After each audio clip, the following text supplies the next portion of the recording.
You're the Reason. Great track there. That's the track that starts off the album. That's number one, yeah. That's Killer, entitled Killer, the album. That's the one, yeah. Excellent. Yeah. And when you got a chance to do that particular CD, it was a fantastic time for you. How were you feeling about that when all the tracks went down and it's you got laid down? unreal feeling. It's brilliant. It took, I'm trying to think now, it took 8 months I think to record it, but I only went in about 6 days. So I just tried, it's like £300 in the studio per day. You get a song done a day roughly. Right. And because I was on my own, it was a bit quicker because you have to do everything. People, but you kind of get in, you just lash it all out and do as much as you can. But yeah, it took about 7-8 months, and then I got it all done, mastered it, mixed it, got the cover done. That took another month, and then it was all ready, and then just did a launch in November, which was great. Brilliant. That's it. Sure. You wonder, isn't he, Jerry? Yeah, well, you know, like fair play. Like I can see it. You're totally dedicated. There, we were talking about the different types of gigs you do, like the stuff, the original stuff that you do, and you're obviously very passionate about it. But then you have to do, I suppose, pay the bills. You have to do the gigs in the hotels, Conrad, for example, and you have to play people's requests. So fair play to you. Went out and you learned 100 different songs so that you could say, here they are, pick from them. Ah, yeah, it's fun to play. Some people don't like playing covers. I love playing covers, you know. And who's your favourite that you've done, or do you have a favourite particular cover song that you like to cover? It's usually the latest one I've learned, kind of. Really? Yeah, the last one I learned was Satisfaction by Rolling Stones. Oh, excellent. You're joking me. I played that a few times. Brilliant, that sounds good. That's enjoyable. Yeah, I have the original single of that, 65 Decca. Oh, yeah? I have the original one of that, yeah. Have you read Keith Richards' book? No, I haven't, no. Oh, it's amazing. Yeah, read it, it's very good. Very good. I seen him in '82 on Slane. Oh, yeah? And I got a pick off one of them and I lost it. Oh, no way. What was it like? Brilliant? Oh, brilliant concert. Like, it was the first really gig that I'd ever really gone to, like 82. The big bands weren't coming here until the 80s. Yeah. Nobody came here. Slade came in '74, I remember seeing them, but nobody big Glitter, they all came, but none of the big bands came here. Only after the Stones came here into Slane, of course, the big venue. Then they made it, Then they made it, the venue.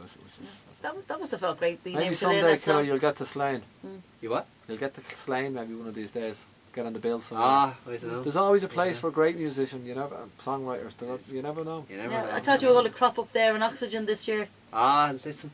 Did you even have a little look in? I had it on my list of to-dos, but you spend your time emailing and contacting and ringing people, and a lot of times it's hard to get a reply and things like that. You just need to keep plugging away at it, you know.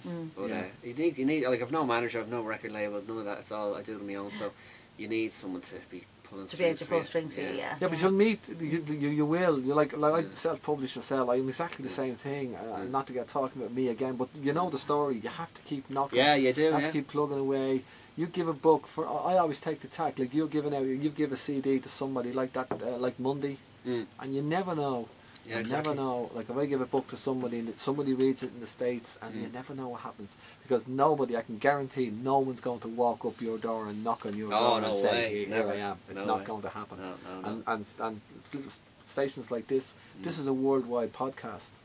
This is it. You never know. You never know. And with other gigs that you've done around the around kind of Europe and everything, have you enjoyed kind of doing Spanish gigs and things like that? Places where you go? Oh yeah, it's brilliant. Are they brilliant? What do you do there now? What do I do there?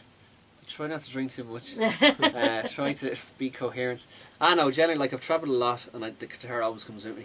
So anytime. Do you have set plans when you get there, or do you just kind of try and get gigs when you get over there, or do you put a plan I in get place? there. You get there, and then you go looking. You go looking. You see, you can see the bars that are doing live music, and you go in and you organise gigs and stuff. But I did a lot of gigs in Australia and one or two in New Zealand and Spain, and a good few in America and other places like that, you know. So that's great fun, you know. It's great fun. Yeah. And whereabouts in America were you?